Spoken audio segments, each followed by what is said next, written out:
3 years ago, after retirement, I guess it's more like 5 or 6 now, I agreed to serve as a medical officer in one of the state of Michigan's high security prisons up in St. John's, Alma area.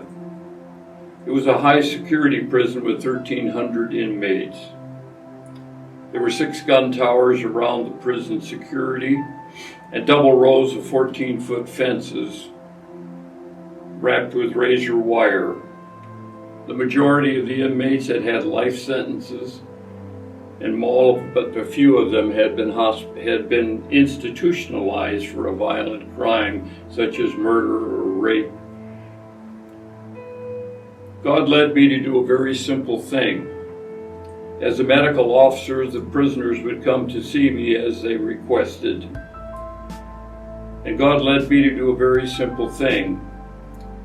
When a prisoner entered my office, I stood up behind my desk and I offered my hand. This simple gesture was not my approval for what they had done, but a recognition that they were still human beings. A recognition that they still bore the image of the God who had created them. An image now soiled, dirty, and deformed, but still recognizable.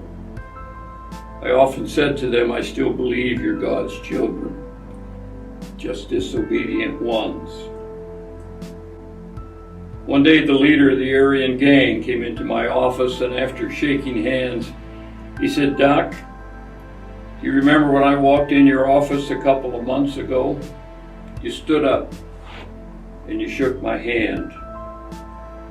And I said to myself, this is a different kind of cat. You blew us all away here, Doc. Nobody shakes hands here. We're all ready to attack or to be attacked. We don't open to anyone. And I opened up to you on the first day. A different kind of cat. I guess the Apostle Paul would say, a new creation. Are you a different kind of cat? Are you becoming a new creation because of your relationship to Jesus Christ? To all the inmates who came in and were interested, I gave out a small business card. The business card had the first 2 questions of the Heidelberg Catechism written on it.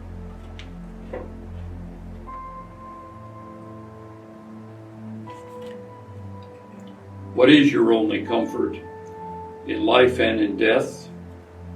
And what must I know to live and die in the joy of this comfort? The prisoners loved it. Many of them called their families at home on their monthly phone call and read the message. And others talked to others about the salvation that was available in Jesus Christ. I remember one old man who came to me who had been severely beaten by his cellmate over a television dispute. One of the favorite weapons in the prison was a padlock which each prisoner had on his footlocker for his personal materials. His roommate had got into a discussion with him simply over a television program. And he took the padlock and he stuffed it into a sock. And when that padlock is swung, it becomes a fearsome weapon.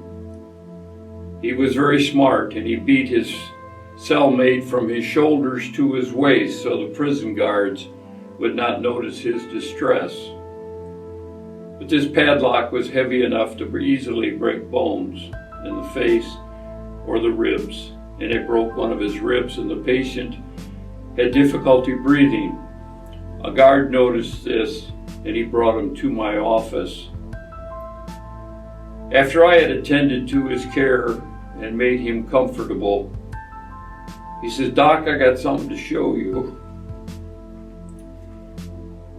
And he walked over to the seat in front of my desk, and he sat down, and he reached gingerly behind him to take out his wallet.